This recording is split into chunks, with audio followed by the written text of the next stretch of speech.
All right, all of this prompting and tips. We have roughly 30 minutes for our panel. And I want to say thank you so much to everyone who spoke before us, to Senator Murray, to Congresswoman Jayapal for their greetings, and also for our speakers who set us up very nicely for this panel. This panel is about advancing equity through the federal government, and we will be talking about the importance of investing in Asian American, Native Hawaiian, Pacific Islander communities and the strategies that are applied by the respective organizations that are here with me today. But before I introduce myself and the panel, I really want to do some shout outs to the leadership of the White House Initiative, the White House itself, and the President's Advisory Commission on Asian Americans, Native Hawaiians, and Pacific Islanders. So you've heard Erika Moritsugu's name several times. In case you did not know, she's the Deputy Assistant and a Senior Advisor to the President, so she actually sees him on a regular basis, and same thing with the Vice President.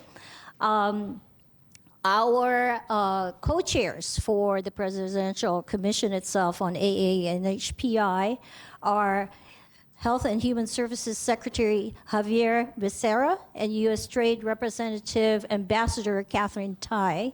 And you already heard that a couple of commissioners are here with me today, Grace Huang and AJ Pretoria was sitting in front earlier. My name is Teresita Batayola, and I'm one of 25 commissioners who are charged with uplifting the Asian American, Native Hawaiian, Pacific Islander communities by developing recommendations on policies, programs, and funding that we are preparing on a rolling basis. So instead of waiting a couple of years for us to produce a big book of recommendations, as recommendations are ready, we present them to the President, and the President and his cabinet members go ahead, review them, and greenlight them. And these economic summits are one of the early results of those recommendations. Part of what we are doing also is making sure that our communities are part of the engagement and are very active in considering and proposing, submitting ideas for those recommendations. And again, that is one of the purposes for today.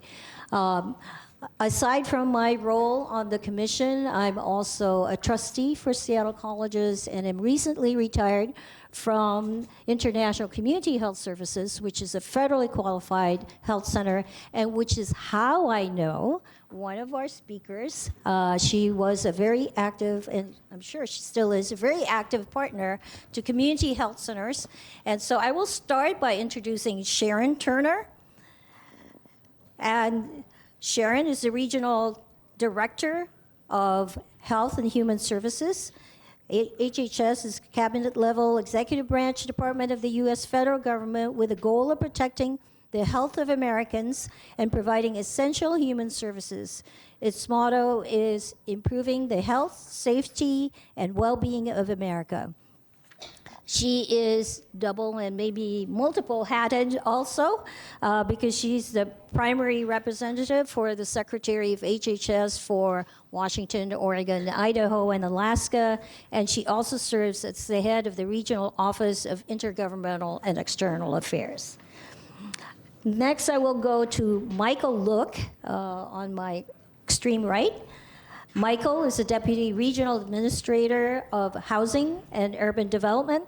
HUD is the federal agency responsible for national policy and programs that address America's housing needs, that improve and develop the nation's communities and enforce fair housing laws. He is a former director of oops, I think that is the wrong note. Sorry. So welcome, Michael. Next to me is Casey Sixkiller, the Regional Administrator of the Environmental Protection Agency. Mission of EPA is to protect human health and the environment. He is an enrolled citizen of the Cherokee Nation and a former deputy mayor here in the city of Seattle. Then on my left is Frank Boykin, Director of the U.S. Minority Business Development Agency, MBDA, which is part of the U.S. Department of Commerce, and it's dedicated to advancing the establishment and growth of minority-owned firms. He's the former Director of Manufacturing Industrial Council at Tacoma-Pierce County Chamber of Commerce. And at my extreme left is Philip Kim, Senior Advisor, Office of Public Engagement, the White House. The Office of Public Engagement supports the President's goal of building a government that is inclusive, transparent, accountable, and responsible to its citizens. So please welcome our panel, and we will start the discussion pretty quickly. This past January, WHIAANHPI, in partnership with the Biden-Harris administration, released the first ever national strategy to advance equity, justice, and opportunity for AANHPIs. So addressing this question to Sharon, Casey, and Michael, what are some ways your agency is advancing equity for AANHPI communities? So Sharon?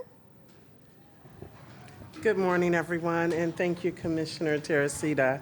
I'm happy to be here, and as in my introduction, I'm Sharon Turner, and I'm with HHS Regional Director, as well as with HHS Health Resources and Services Administration. One of the most, I would say, exciting news right now is that here recently, the HHS Office of the Intergovernmental and External Affairs just secured the location of the White House Initiative on Asian Americans, Native Hawaiians, and Pacific Islanders office within HHS IEA. So we're really excited that Crystal, as well as Monica and other team members, are part of HHS IEA. And I also want to announce that Region 10 has historically, as we've heard earlier from our previous speakers, Region 10 being the states of Washington, Alaska, Idaho, and Oregon, we are historically committed to providing and sustaining and establishing meaningful relationships with our Asian Americans, Hawaiian natives, and Pacific Islanders. With that being said, as we have talked about and identified the barcode for the report, there are a few areas that I do want to highlight that is currently happening within HHS. The Food and Drug Administration developed a culturally and linguistically tailored COVID-19 messages in several languages during addressing the COVID-19 pandemic. And I also want to note that HRSA, Health Resources and Services Administration, also through the Pacific Basin Telehealth Resource Center, has a translation toolkit. And then recently, CMS implemented a new cultural competency training for marketplace agents and brokers participating in the marketplace for the Plan 2023. These highlights are important for cultural and linguistic competency when addressing the marketplace consumers and with eligibility, enrollment, and post-enrollment issues. And I also want to note that that training actually took place here in Region 10 in Alaska with one of our federally facilitated health insurance marketplace.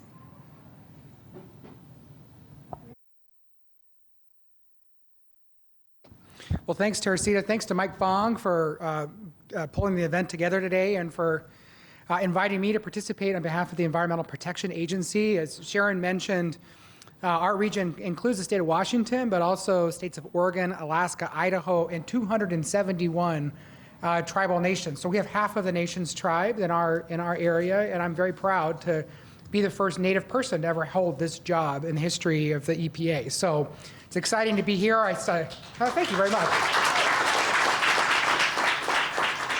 It's wonderful to be back in this room and see some familiar faces here in the front row. And throughout the room, and of course to join Mike and others who I had the pleasure of working with as deputy mayor a couple of years ago. But I am really excited to be part of the Biden and Harris administration. I was appointed by President Biden last May, and one of the things that was made very clear to me through that process and by my boss, the administrator of the EPA, on our first day, was that we are going to take a much different approach than the previous administration, and we're going to focus our efforts and center our efforts on equity and environmental justice. The EPA is kind of a unique agency in the sense that, most of the nation's environmental programs, our federal, Clean Air Act, Clean Water Act, and others, are actually administered by the states. We delegate that authority to the states, and the EPA then oversees the states' execution of those laws. Through the years, states have often taken maybe a different approach than EPA always agrees with. And so we have been given direction to begin really reviewing the ways in which states are addressing environmental justice, and in particular communities that have been overburdened by pollution and underserved by investments in infrastructure and other challenges throughout the past several decades. It manifests itself in several ways within the agency. One is we changed our strategic plan. And I think for any of the business owners in this room, right, when you update your business plan, it really is a reflection of how you operate as a business. And so this is a big deal for us. We have always said since the early 80s that EPA's strategic plan framework is follow the science, follow the law, be transparent, and now under my new boss, advance justice and equity. So what that means in our day-to-day work, right, is that every decision we make, every resource that we are allocating, every regulation that we are developing or updating is to go through an equity process, not just a lens, but for us to really be centering the voices of the communities that we are charged with protecting. At the end of the day, the EPA really is a public health agency. It is our job to ensure that every community has access to clean water, has clean air, and all of the other opportunities to address legacy and historic pollution in their communities. So we also are at a very historic moment in our agency's history. Between the American Rescue Plan, the Bipartisan Infrastructure Law, and the Inflation Reduction Act, we are making generational investments in our nation's infrastructure. Over $100 billion since President Biden took office, and through the end of next year will be invested just through the Environmental Protection Agency's programs. And 40% of that, at least 40% of that, through our Justice 40 commitment, will be invested in communities of color and other communities that have been left behind for far too long. The other way in which we're doing that is the Inflation Reduction Act changed our annual environmental justice program. When I started the agency last May, it was $3 million a year. Our EJ program is now $3 billion with a B. So we are now creating opportunities. We have multiple grant opportunities open right now, and then we'll continue to open throughout the course of this year that finally give communities an opportunity and the funding to not just be at the table, but to help drive the solutions to address legacy pollution and other concerns in your communities. This has never been done before. And I'm really excited that here in Region 10, we have a number of environmental justice communities and leaders and advocates who are really taking this opportunity and running with it. And I'm happy to talk more about that throughout the day or provide resources for folks to learn more. Lastly is how we're hiring. It is as Mike said, representation matters. And making sure that our workforce reflects the communities that we serve is a top priority, not just for the Biden-Harris administration, but for us here in Region 10 with our offices in Seattle. And I'm really proud of the fact that half of my senior leadership team are members of the AANHPI community. I think I'm the only regional office that has that type of representation, certainly in the EPA, and I would probably argue across the federal government. And I think that does reflect the fact of the communities that we serve here. So I'm excited about the opportunity to be here and talk about our work, and looking forward to the rest of our panel. Well, great. Thank you. Michael? Thank you. Good morning. Michael Look, Deputy Regional Administrator, U.S. Housing and Urban Development. So what does housing have to do with economic success? Well, without housing, I would argue it's hard to have economic success, because if you're worried about where you're going to sleep at night you can't be thinking about strategic plans for your small business or growing your small business, et cetera. And then when you do achieve economic success, we hope that you would take that success and live the life that you want and live where you want without fear of discrimination. So housing comes before economic success, and hopefully housing comes after economic success. In terms of our efforts to ensure that you do have equitable access to housing, HUD has a number of initiatives underway. The first is called PAVE. It's Property Assessment and Valuation Equity. You've heard stories about appraisers who, when they go to homes that are owned by minority communities, the appraisal of the homes are a few $1,000s or a few tens of $1,000s less than if the client was a majority Caucasian person. The PAVE task force that HUD is a part of seeks to hold the industry accountable to equity and to valuing homes in a fair and honest way. We are hoping to educate consumers to watch out for discriminatory valuations. And if they do see that their white friends and neighbors are getting their homes valued more than their home, then they should take action. And we are empowering consumers to take action. We've made it clear that appraisers do fall under the requirements of the Federal Fair Housing Act, which means that they must appraise homes in a fair and equitable way, regardless of the ethnicity of the client. Another thing we're doing to ensure equitable access to housing is we have a proposal that's open for comment right now. It's called the Affirmatively Furthering Fair Housing Rule. And that seeks to enforce, again, provisions of the Fair Housing Act of 1968.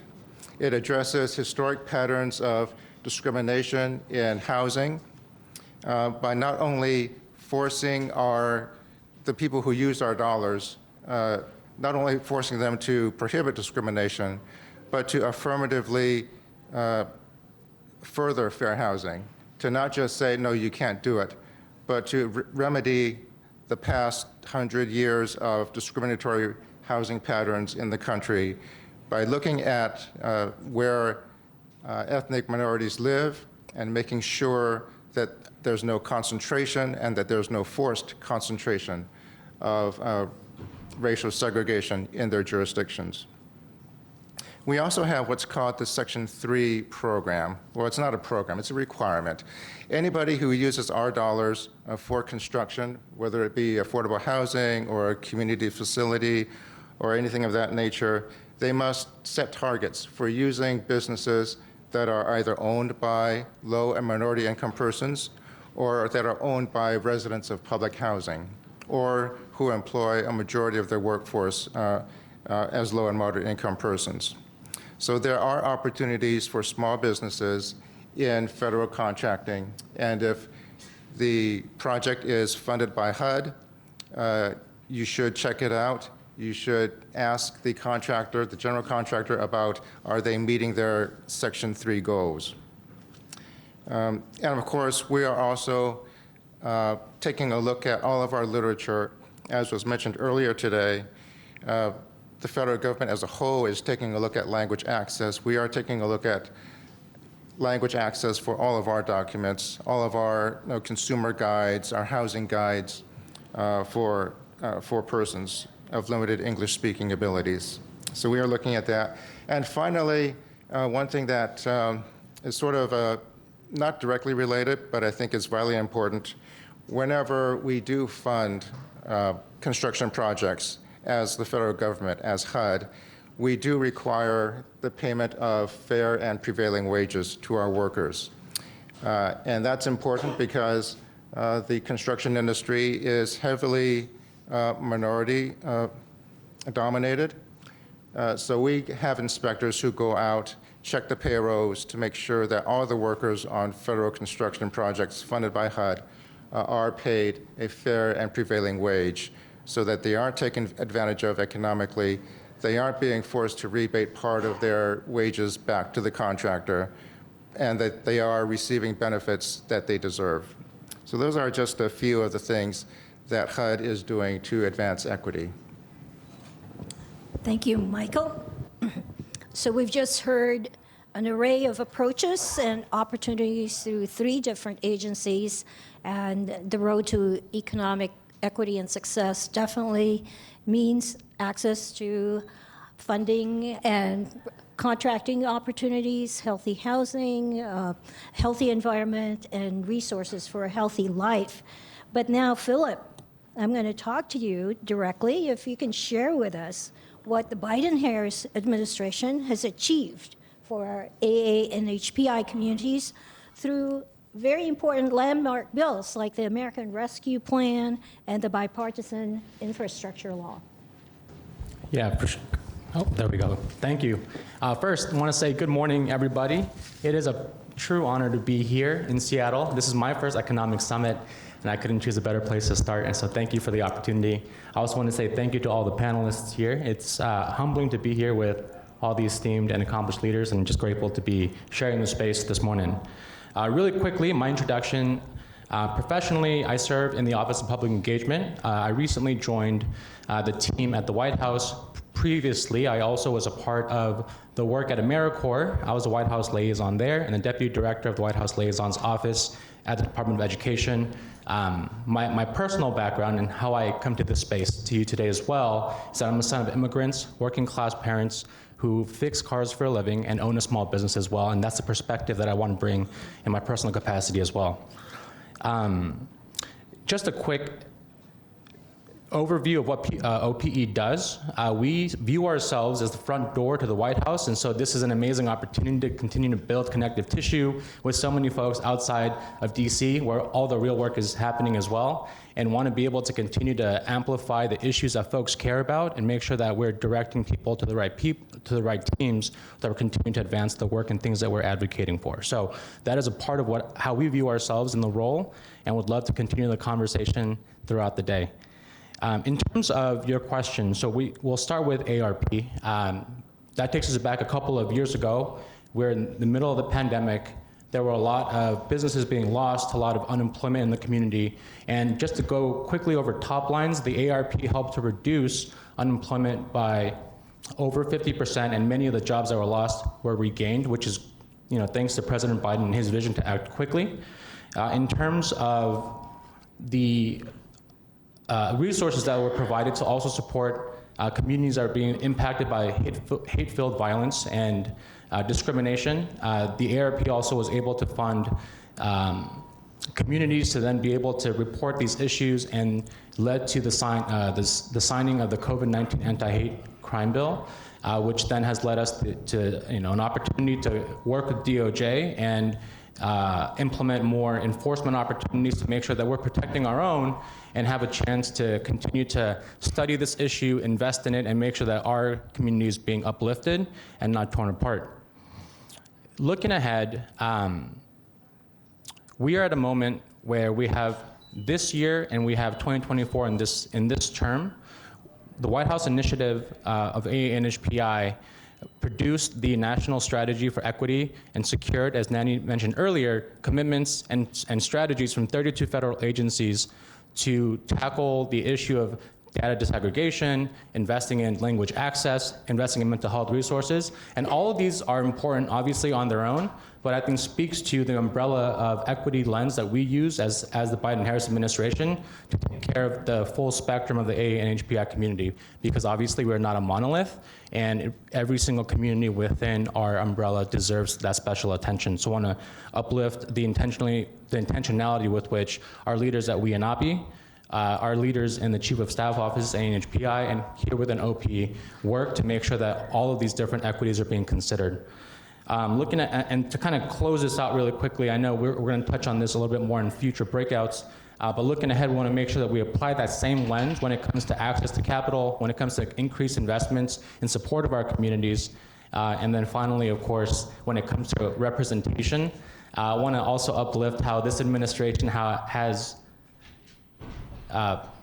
appointed over 14 to 50% of its administration to be AANHPIs and folks with senior leadership positions, folks with decision-making abilities, and in sum, it's humbling to be a part of a team where we can all speak to the different needs of our community and advocate within our own respective agencies, within our own teams, and work in partnership with you all to continue to advance the work and support and uplift our community.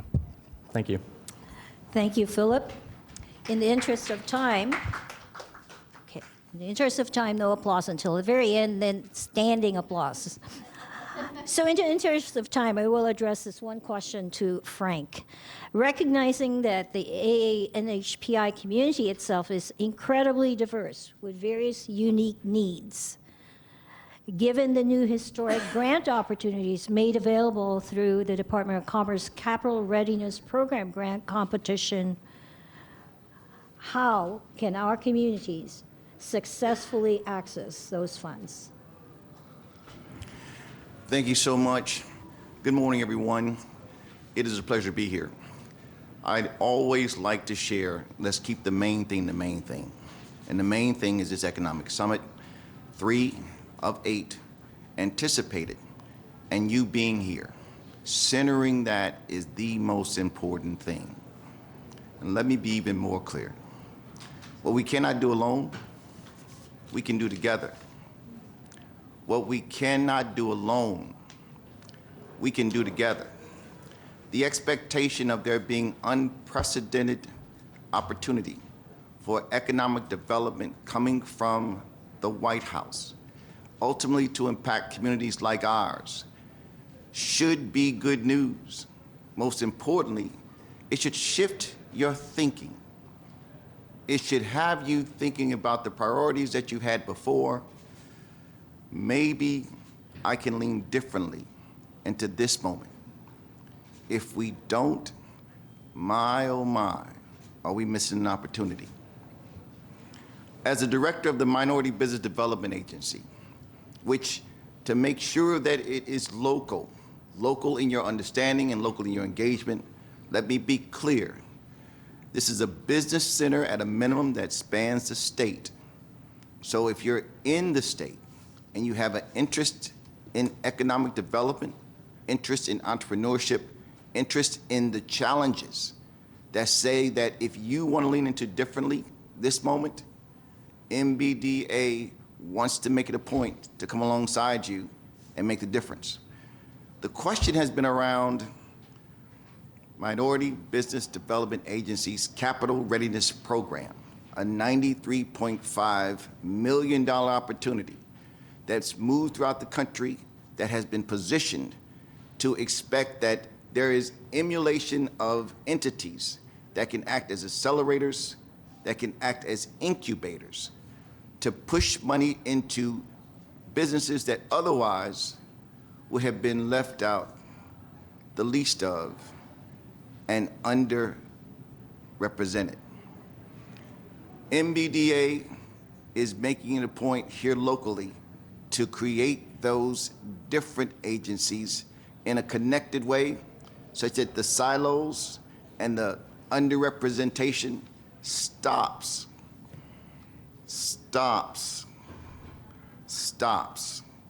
But it only stops, candidly, if we shift our thinking, and shifting our thinking in the now to make a difference in how we work together, how we move together, and what those outcomes are ultimately. So let me take a step back and remind you about this agency. It's a legacy agency. That just simply means we've been around too long. To some. To others, it means we haven't been around long enough. A 1969 campaign promise, then by President Richard Nixon, in his first 100 days, gave birth to the Office of Minority Business Enterprises. And as we fast forward to that evolution, today, that's the Minority Business Development Agency. The good news about that is it's now a permanent agency, made permanent by the Biden-Harris administration. If you don't think that's good news, I want you to know it is.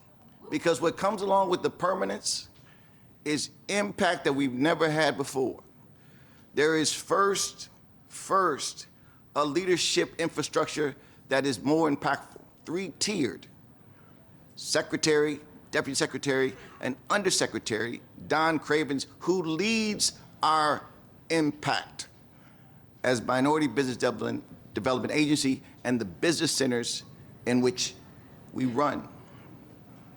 We have an extraordinary opportunity with these efforts to meet people where they are, a second ingredient of what happened as a result of this MBE Act. That means we're creating rural centers, specialized centers, to be closer to the resources and those that need them to move businesses forward. That's important. And lastly, what comes along with that is a big stick. There's an expectation that we'll do things differently that started with infrastructure change that was followed up with well-resourced opportunities, that we best move those resources into community and make the impact that we'd like to see. I think that we're doing that. I think there is opportunity for us to underscore how we can do it better, different, and special. But that, again, makes me bring you back into the equation so that it is not minimized. What we cannot do alone, we can do together. Thank you, Frank. Thank you. So, the 2 words to remember, accelerators and incubators. Please make sure you talk to Frank, because those 2 entities sounds like where the monies will flow from. So we now have to condense our last questions, and I will ask each of the panelists to give 3 words in response to this question, and then you can have a 1 sentence after 3 words to tell us how you can be reached. So, if there's one message for attendees to take away so that government partners and community leaders can ensure success in advancing equity among our communities, what are your 3 words? And then your sentence will be, how can the community contact you? So we will go ahead and start with Michael, then have Casey, Sharon, Frank, and Philip.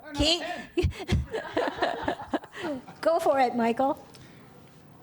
All right, what a challenge. 3 words: attend, speak, and aware. Attend forums, attend webinars, attend listening sessions. Okay, that's more than 3 words. I'm sorry, okay.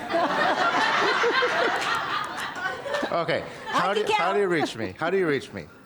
The HUD office locally is here in Seattle. You can reach us at 206-220-5101. Or you can send an email to WA_webmanager@HUD.gov. If you get lost in all that, just check out HUD's homepage and look for state information, and then look for Washington. And Michael's name is spelled very easily. Michael Look, L-O-O-K. Casey. You drive change. If you go to our website, EPA.gov, you will find all kinds of information about the environmental justice grants that I mentioned. You'll find information about our commitment to working with small businesses and how the EPA continues to lead among federal agencies its contracting opportunities for small businesses. And lastly, please pay attention to what we are doing. We are about to announce over $30 billion in grant and contracting opportunities to help green our economy, from solar and all other kinds of impacts across in communities from which you all come, and communities maybe where your businesses serve. Thank you.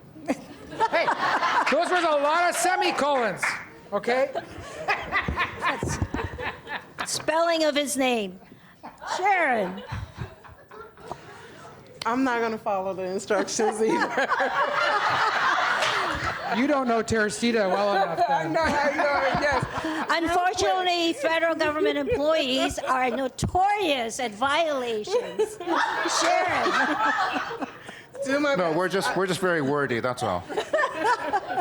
So I would say continue to establish partnerships and forums and gatherings like this. We have an upcoming event that's across 3 regions, 8, 9, and 10, that we will be inviting everyone to, where we can continue to have that cross collaboration. So I didn't follow instructions. Get in touch with me, sturner@hrsa.gov. Thank you for giving your personal contact, Frank. Initiative is good. How do they reach you?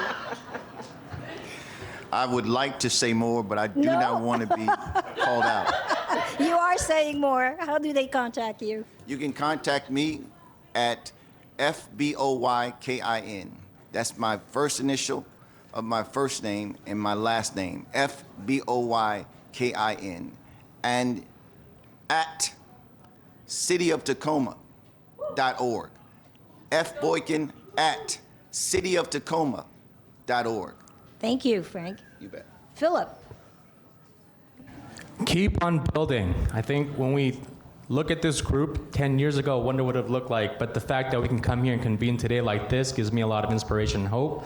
We're going to also be hosting a similar kind of forum in DC, May 3rd. We'd love to see you there. If you're interested, you can sign up through WHIAANHPI. Great.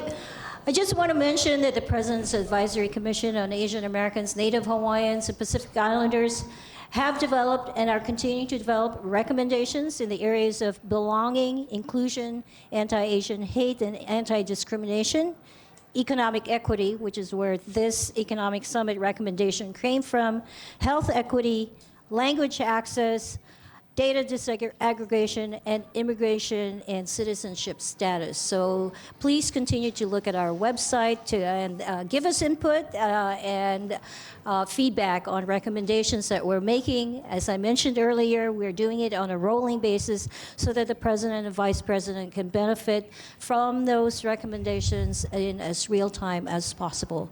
Thank you so much to my panelists, and thank you for what could be a more engaging discussion if we had more time, and I hope you take advantage of them as they are available. I think some of them are staying through the rest of the day. And now I want your standing applause.